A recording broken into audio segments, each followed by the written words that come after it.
I'm curious about one of the things Ryan just said was there seems to be a little bit of a logjam at the linebacker spot, and I'm curious what your view on that is, whether it's Mitchell moving, working with the defensive ends, or Cade moving back to the tight end. I mean, what's kind of your approach on that, and what have you kind of seen as the leader of that room and the leader of the defense? You have to be able to make an assessment. And in order to make an assessment, you got to get the guys repetitions, and there's a lot of talent, but none of it is completely proven, right? Because you have guys all competing for positions. So that's where you want to take guys and maybe move them to other positions just to get a chance to look at them. I think Tommy has been a great leader for us. I've really liked what I've seen out of Tommy. I think he's mastering the defense quickly and making plays, and he's quiet but he's fierce. And Taraja is also a guy who leads in more of a vocal way than Tommy, but he gives us a lot of that energy. And I know that, Chip's one of those guys that's coming from kind of making that transition like Steele kind of did and like Cade was going to and things like that. So what have you seen out of him? Does he kind of look like one of the, like he's transitioning well into linebacker, or what have you seen out of him? Yeah, I've seen nothing but good things out of Chip. I mean, I like that conversion of running back to linebacker, or I like that recruiting a kid from high school who was a star running back and also played defense, because they just have a feel.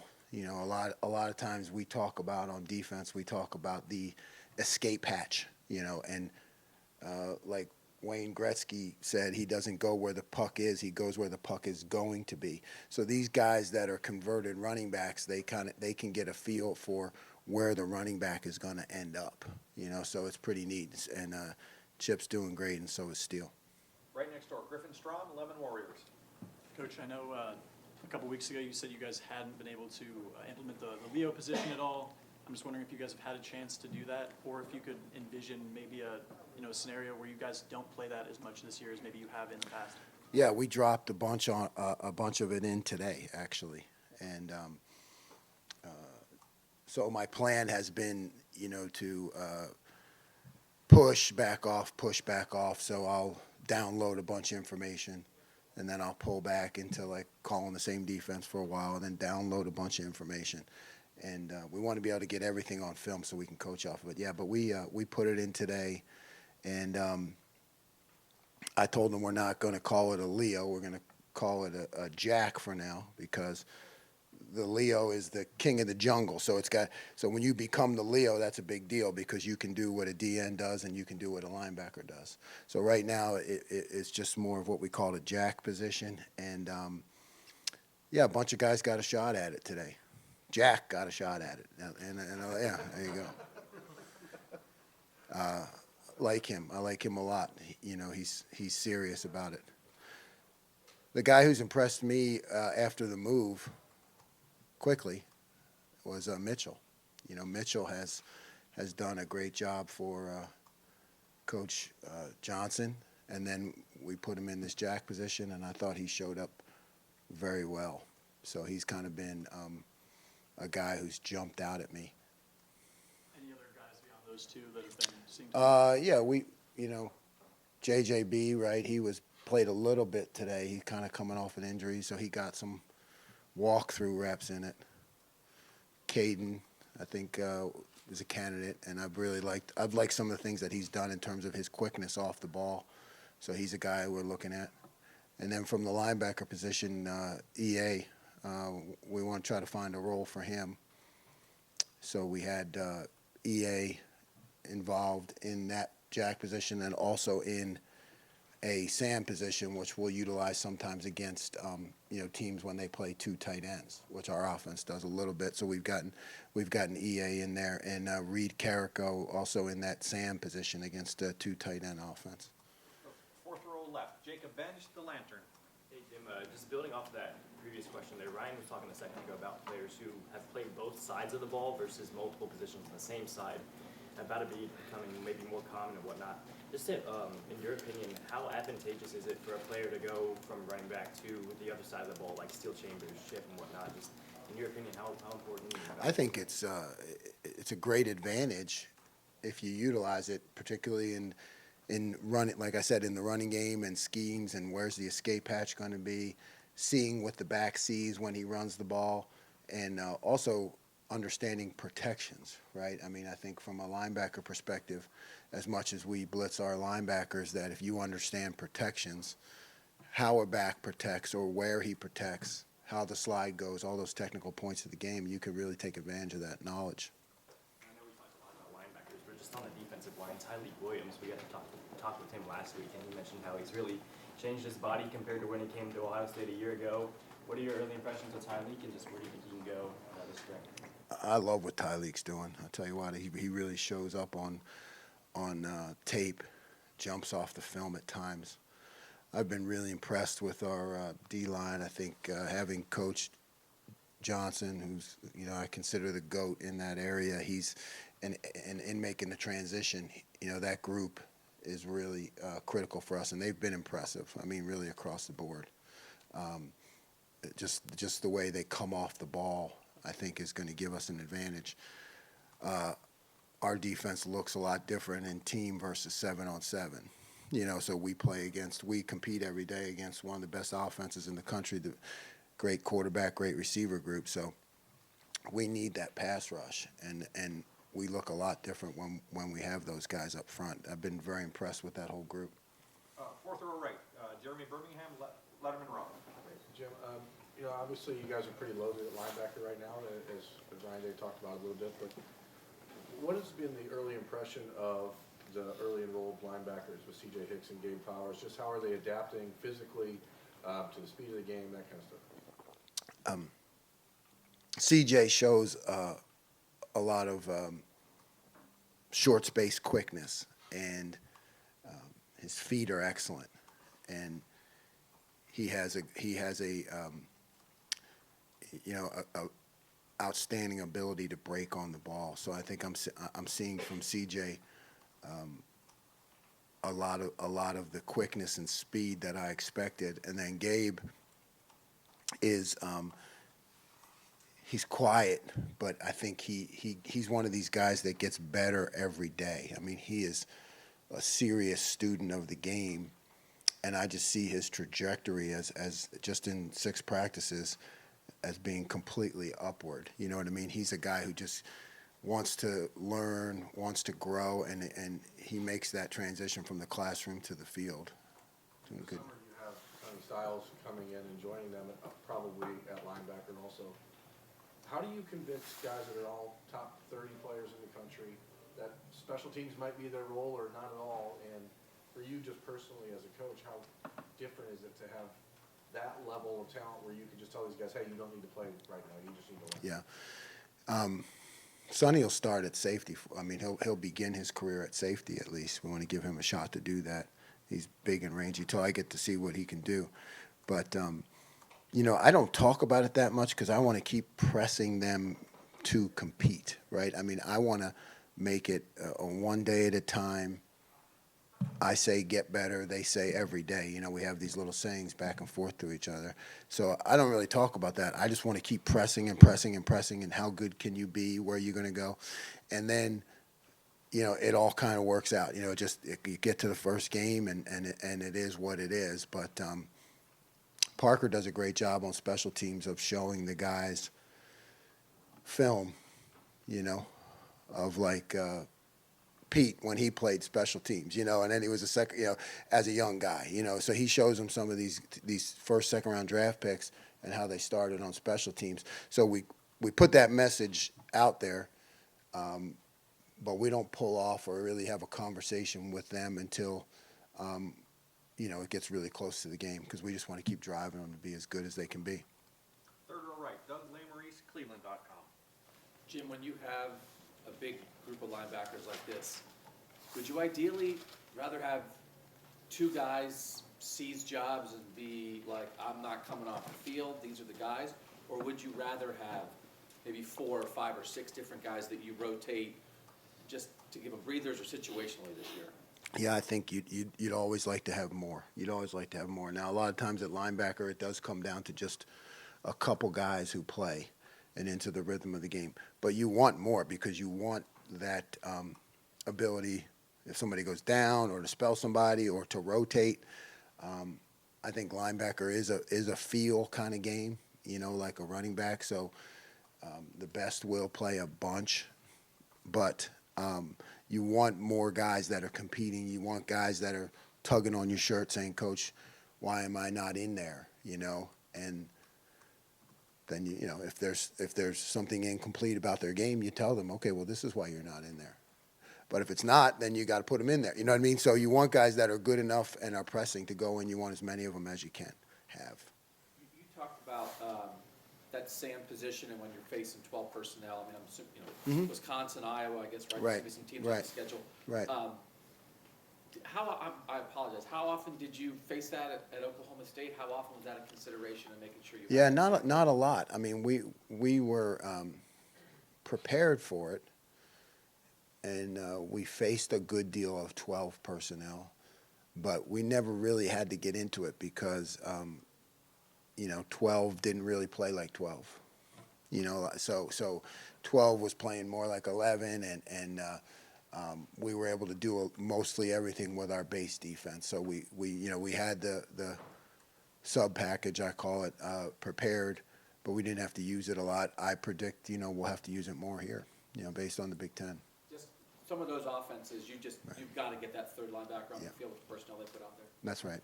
Yep. Front row left, Steve Hellwagon, 24/7 Sports. Yeah, Coach, I've noticed on your Twitter after a lot of the practices you put out a silver bullet of the day or whatever, and just curious what some of the parameters you're looking for. I presume it's people who are picking up concepts, playing fast, those kind of things. Just and what kind of positive reinforcement does that bring, and are they competing for that every day? Yeah, Guys they're competing. We finally gave it to Mitchell. I think was just the most recent guy, and he had been in the running. We kind of let them know, also receiving votes. Kind of like they also receiving votes, so you're close to it. Yeah, we let them know. Yeah, it's a staff vote every day. Every day we have a practice in pads. We kind of go around the room after we're done watching all the film, 7-on-7, inside drill team, and guys nominate guys, and then we vote on it. So, film don't lie, like they said, right? So it's just a matter of, like you said, who's that guy who's not only picking up the concepts but making plays, playing with great effort. Free Carrico is a guy kind of got swept under the rug last year because he redshirted. We didn't see him a whole lot.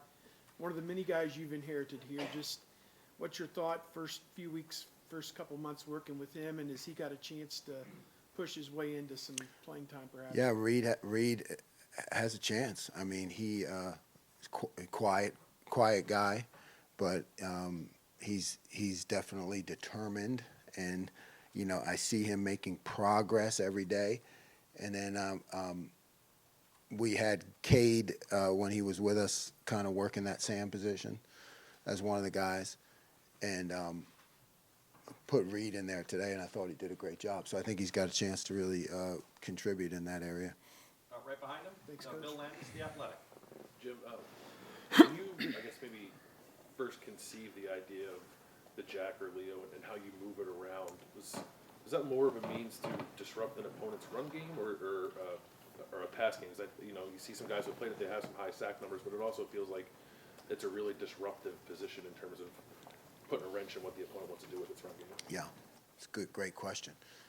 It started definitely as a run scheme disruptor, right? Because you talk to offensive coaches, and they're always, they have to make different plans for 3 down, then 4 down, and what are you, and can you do both out of the same personnel? So it starts as a run game disruptor, and then it goes to how to attack, protections. And now all of a sudden, once you got the guy moving around, you got him different places.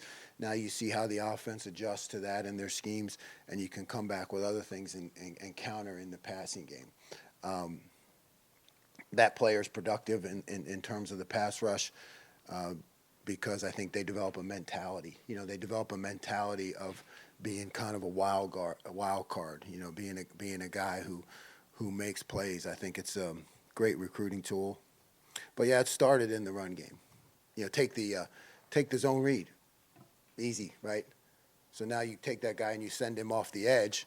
Is he taking the running back or is he taking the quarterback?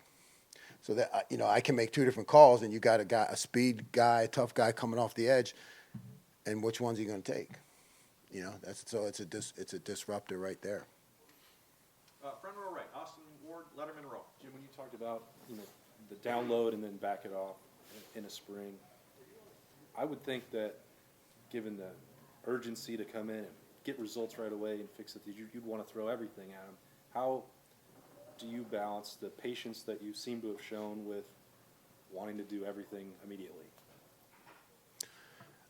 Meditation, cigars.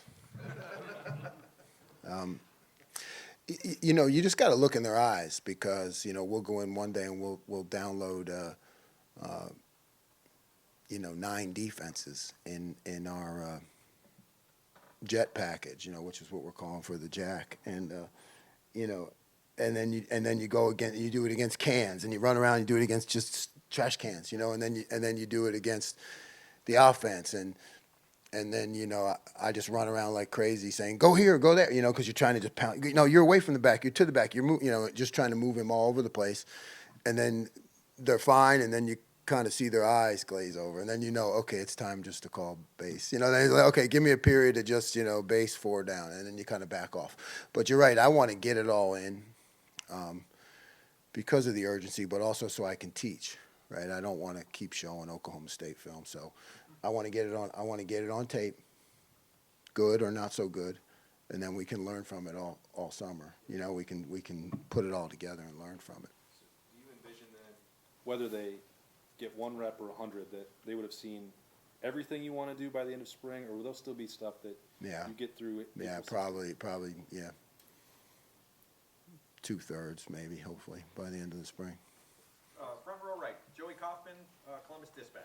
Jim, when you were talking about the origin of the jack, and is there a guy from you coached in the past that you point to give guys an example? Or Yeah, it all started with me at Western Michigan with a guy named Jason Babin, who was the first ever first-round draft pick in the history of Western Michigan, and went on to a long NFL career. So that's kind of the guy I point at and start with right there, you know.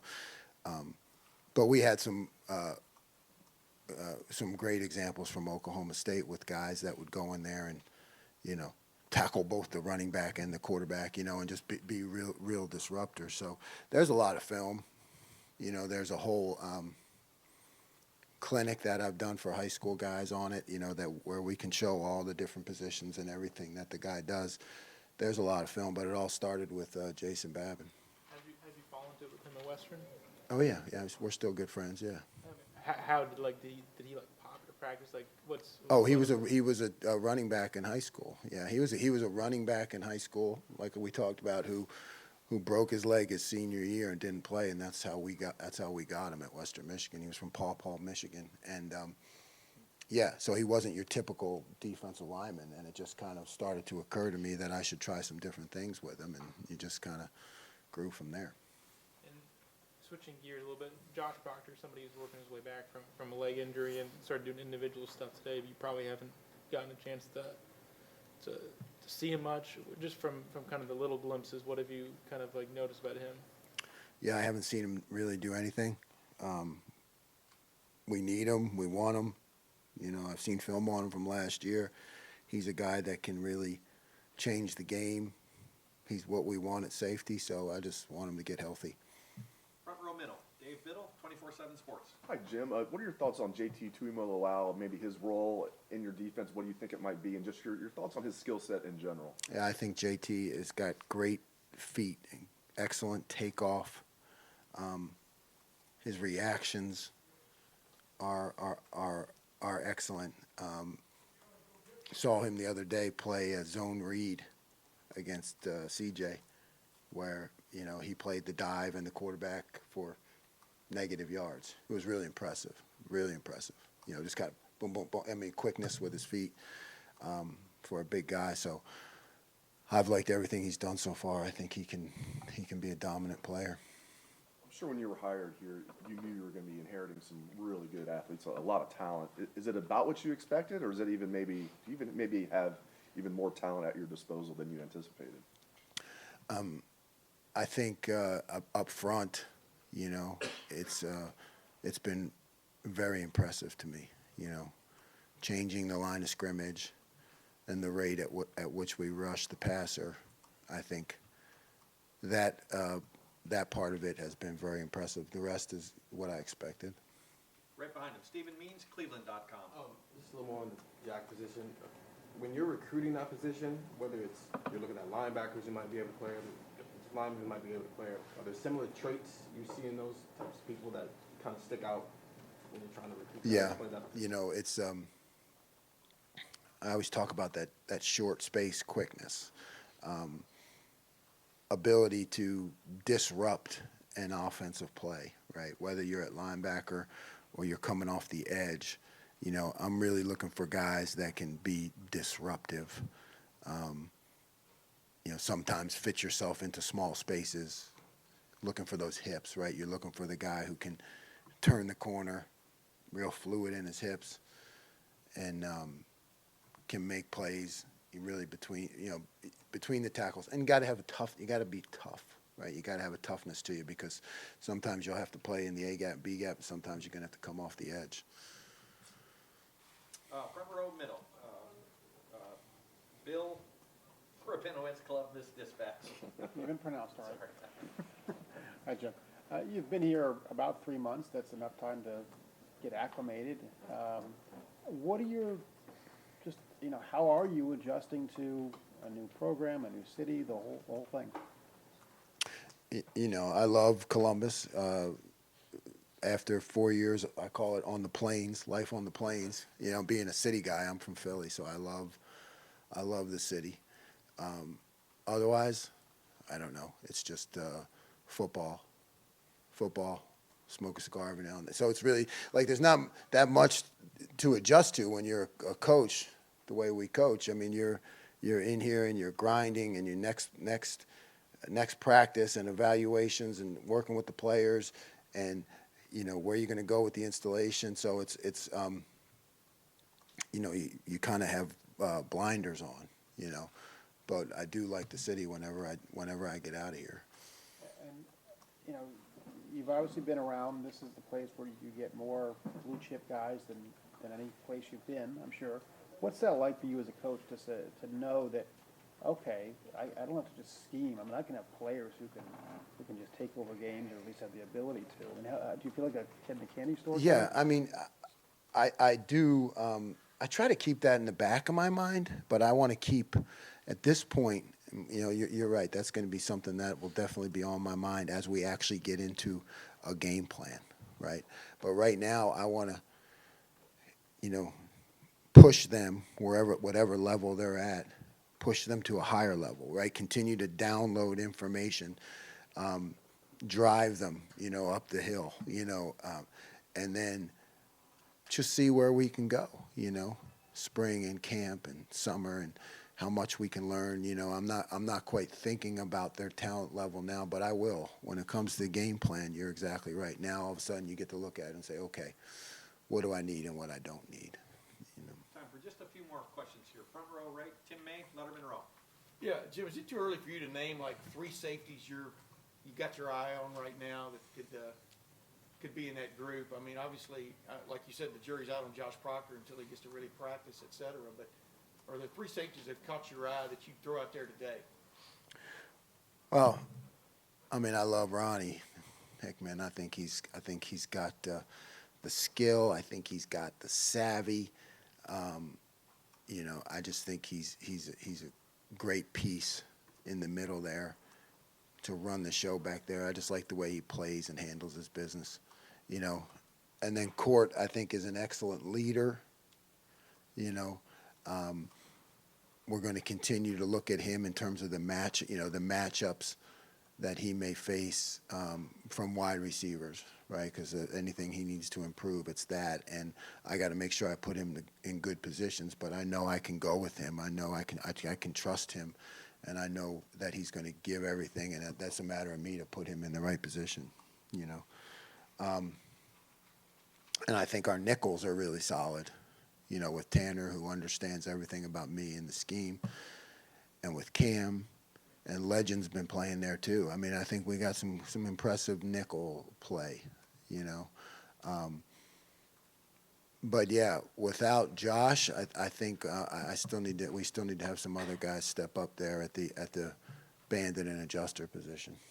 And another quickie, is there been any time when you've looked across the line, either watching video or watching a play, and you've gone, wow, about one of those offensive guys? I mean, this caught your eye with this offense. I mean, from CJ to, you know, Travion, Jackson, whomever, where you just, is one of those guys caught your eye? You know, it's every day in 7-on-7, like I said, because we're facing such a talented receiver core with great quarterback. 7-on-7 at times can be extremely frustrating, you know. And then, you know, our quarterback does catch my eye in watching video because, you know, we throw a lot defensively, you know, the things that we do in the structure. And I remember when I was at Ole Miss with Eli Manning, he was the same way in that, you know, the guys that are good, what CJ is, they can diagnose. There's always a soft spot, right? We're trying to diagnose. We're trying to bluff rotations, right, and try to deceive the quarterback and do all those and show one picture and end up in another. And I think he does a great job of just knowing and just figuring that out and getting rid of the ball because there's always a hole, right? And you know, I talked with him today and joked with him, you know, and he likes what we're doing, you know, because it challenges him, I think, you know. I mean, we got a great relationship between the offense and defense here, and Coach Day has really, I mean, I've walked into, you know, an unbelievable